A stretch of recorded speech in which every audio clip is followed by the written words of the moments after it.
फिर तो आत्मा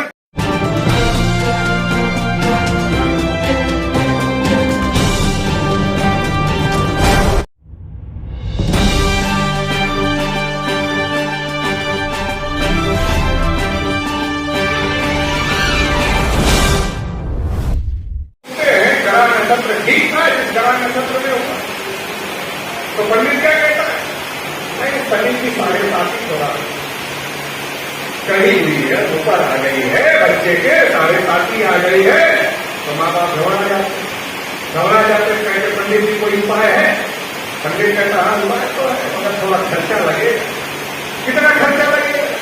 अवकाश देखता, पंडित तो अवकाश जानता है ना अपने जजमान की, तो वही है तो जजमान की अवकाश तो जानता है, घर में आना जाना होता है।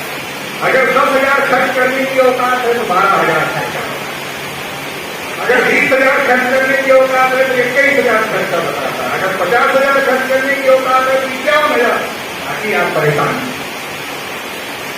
परेशान हो। तो हमारा आदमी बच्चा पैदा होते ही ब्राह्मण के ऊपर आश्रित हो गया। बच्चे को पढ़ा लिखा कर डॉक्टर, इंजीनियर, प्रोफेसर, वकील बनाना, शादी करने का नंबर आ गया। लड़का भी पढ़ा लिखा है, डॉक्टर, इंजीनियर, प्रोफेसर, वकील है। लड़की भी पढ़ी लिखी है, डॉक्टर, इंजीनियर, प्रोफेसर, वकील है।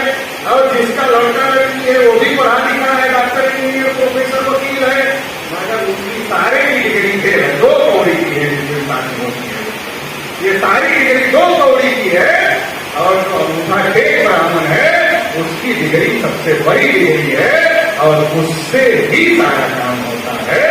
इतना वैभव होगा है तो वो भी करता है, मुफ्त में थोड़े करता, लेता है। मुश्किल से हमारा आदमी अच्छा घर बनाता है, अपने माँ बाप को भी घुसने नहीं देता घर में। जिस माँ बाप ने पैदा किया, पाला पोसा, बड़ा किया, उसको भी घुसने नहीं देता। कहता पहले पंडित जी घुसे घर में, फिर तुमको घुसने दिया। पंडित को क्यों बुलाते हो? माँ बाप की वजह से घर बनाने लाए, फिर माँ बाप से गृह प्रवेश करना तो सबसे अच्छा हो जाएगा। मगर माँ बाप से नहीं करवाता, होगा पंडित अनपढ़ पंडित को बुलाता है और अनपढ़ पंडित से करवाने का काम करता है। और जब मर जाता है, चला जाता है, तब भी पंडित पीछा नहीं छोड़ता, फिर हमारा आदमी जाता है। और क्या पंडित जी पता करो पिताजी की आत्मा को शांति मिल रही कि नहीं? अब अगर पंडित जी कह रहे पिताजी की आत्मा शांत हो गई तो पैसा क्यों दोगे पंडित जी को? खाना क्यों खिलाओगे पंडित जी को? तो पंडित जी की रोटी का मामला है, धंधे का मामला है। इसलिए वो कहते हैं शांत नहीं, भटक रही है तो क्या होगा? आपको परेशान करेगी। मुझे तो आज तक ये समझ में नहीं आया, जो पिताजी पैदा किए, पालन पोषण किए, बड़ा किए, खुद कर्ज उठाए कि हम अच्छी जिंदगी जिए, मरने के बाद वही दुश्मन बन जाते हैं, उनकी आत्मा ही परेशान करने के लिए आती है। ये तो अजीब बात हो गई। अगर आत्मा में इतनी ताकत है तो पिताजी की आत्मा हमारे दुश्मनों को परेशान करेगी या हमको परेशान करेगी? तो फिर तो आत्मा। छत्रपति साहू महाराज स्मृति शताब्दी वर्ष छत्रपति साहू महाराज जन्मदिन जाति आधारित जनगणना जागृति अभियान एवं राष्ट्रीय पिछड़ा वर्ग मोर्चा के प्रथम राष्ट्रीय अधिवेशन की तैयारी के अंतर्गत ये राज्य स्तरीय सम्मेलन आज रखा गया है। आज महामना रामस्वरूप वर्मा जी का जन्मदिन भी है, तो उनके जन्मदिन के मौके पर भी हम लोग ये कार्यक्रम आयोजित कर रहे हैं। आज इस कार्यक्रम में जो विषय रखे गए हैं उसमें पहला विषय है छत्रपति साहू महाराज के विचारों की वर्तमान में प्रासंगिकता, एक आकलन। इसी के साथ दूसरा विषय है फूले साहू अम्बेडकर की विचारधारा ही पिछड़े वर्ग को उनके अधिकार दिला सकती है, ये चर्चा। जाति आधारित जनगणना क्यों जरूरी है? शासक वर्ग जाति आधारित जनगणना क्यों नहीं करना चाहता?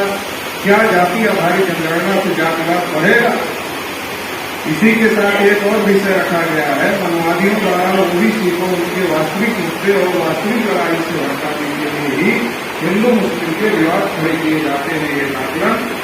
आखिरी मुद्दा है नरेंद्र मोदी के द्वारा वोट लेने के लिए उनको ओबीसी बनाना और फिर जानवरों की गिनती करना, मगर ओबीसी की गिनती न करना ओबीसी के साथ धोखेबाजी है। इस प्रकार से 5-6 विषय इस अधिवेशन में चर्चा के लिए रखे गए। साथियों, सबसे पहले तो हम लोग इस प्रकार के अधिवेशन क्यों कर रहे हैं? राष्ट्रीय पिछड़ा वर्ग मोर्चा के माध्यम से अभी पूरे देश में अलग अलग राज्यों के राज्य अधिवेशन चल रहे हैं, कमिश्नरियों के अधिवेशन चल रहे हैं, जिलों के अधिवेशन चल रहे हैं और 24 सितंबर को वाराणसी में राष्ट्रीय अधिवेशन राष्ट्रीय पिछड़ा वर्ग मोर्चा का होने जा रहा है। तो ये इतना सारा अधिवेशन हम लोग क्यों कर रहे हैं, इतना सारा कार्यक्रम हम लोग क्यों कर रहे हैं, इस बात को जानना और समझना बहुत ज्यादा जरूरी है। क्योंकि देश में जो पिछड़े वर्ग की आबादी है वो आबादी देश में 52% है, मतलब 52% है। देश में जो पिछड़े वर्ग की आबादी है वो 52% है, लेकिन जो 52% के लोग हैं, आजादी के 75 साल में 52% के लोगों को उनका हक अधिकार नहीं है। ऐसा नहीं है कि 52% के लोग लड़ाई नहीं लड़ रहे हैं, बेरोजगार नहीं बैठे हैं। बेरोजगार बैठे होते तो हम लोगों के लिए आसान काम होता, काम दे देते उनको लड़ाई लड़ने का। मगर बेरोजगार नहीं बैठे हैं, उनके पास रोजगार है, मगर अपने हक अधिकार की लड़ाई लड़ने वाला काम उनके पास में नहीं है, बल्कि हमारा दुश्मन जो हमारे पिछड़े वर्ग के लोगों को काम देता है वो काम हमारे पिछड़े वर्ग के लोगों के पास में है। आरएसएस के लोगों ने ओबीसी के लोगों को 24 घंटे का अति स्कीम चलाकर रखा। अब आप कहेंगे इतनी बड़ी रोजगार गारंटी स्कीम पिछड़े वर्ग के लोगों के लिए क्या चलाकर रखा हुआ है? तो ये रोजगार गारंटी स्कीम है कि तुम मुसलमानों का विरोध करते हो, मुसलमानों के खिलाफ लड़ते रहो।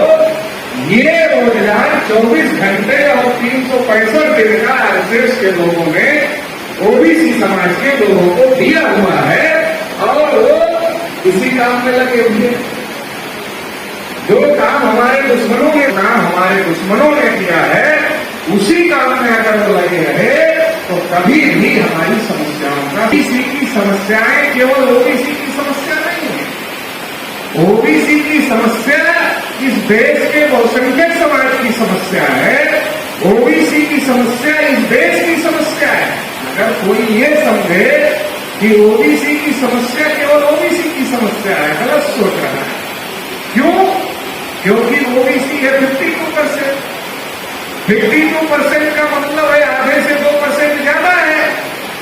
अब ये जिसके साथ खड़ा हो जाएगा उसका बहुमत हो जाएगा, और जब उसका बहुमत हो जाएगा, दुश्मन के साथ खड़ा हो जाएगा तो दुश्मन का बहुमत हो जाएगा, और जब दुश्मन का बहुमत हो जाएगा तो ओबीसी तो पहले से अधिकार वंचित है, फिर अधिकार वंचित रहेगा। मगर जिनको संविधान में अधिकार मिले थे वो अधिकार भी खत्म हो रहे हैं और खत्म किए जा रहे हैं। तो ये बहुत बड़ी समस्या है। इस समस्या को हम लोगों को समझने की जरूरत है और खास तौर से पिछड़े वर्ग के लोगों को समझने की जरूरत है। लगातार मैं पिछड़े वर्ग के लोगों को एक बात कहते रहे कि पिछड़े वर्ग के लोगों की क्या समस्या है। बहुत सारी समस्या है, मगर सबसे बड़ी क्या समस्या है?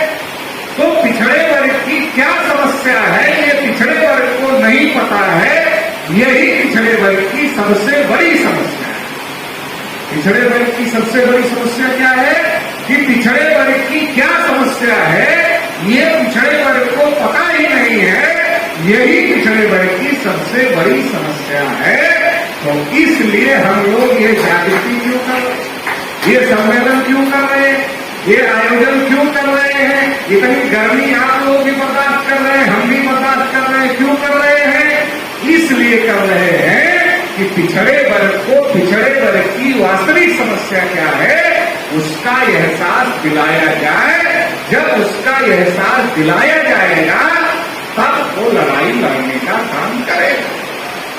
नहीं तो ताना मारने से थोड़ी लड़ाई लड़ेगा। नहीं हम लड़ते हैं तुम नहीं लड़ते तो इससे लड़ेगा क्या? इससे नहीं लड़ेगा। उसको वो अपनी समस्या के समाधान के लिए लड़ाई लड़ने का काम करेगा। हमने अपने तमाम भाइयों को कहा, हमारे बहुत सारे भाई हमको पूछते रहते ओबीसी समझता नहीं, हमने कहा ओबीसी को चिढ़ाते ज्यादा और समझाते कम हो तो समझेगा कैसे। चिढ़ाना बंद करो और समझाना शुरू करो तो ओबीसी समझ जाएगा। समझ रहे हैं, मुझे तो देश भर में लोग समझ रहे हैं। उनको समझाने की जरूरत है कि उनकी वास्तविक समस्याएं क्या हैं और उसका समाधान कैसे किया जा सकता है। कुछ भी बोलने से, कुछ भी समझाने से दुनिया में बहुत सारी बातें सही जाए ये जरूरी नहीं है। कौन सी बात कहाँ बोलना है, समय परिस्थिति के अनुसार उसे ही सही माना जा सकता है।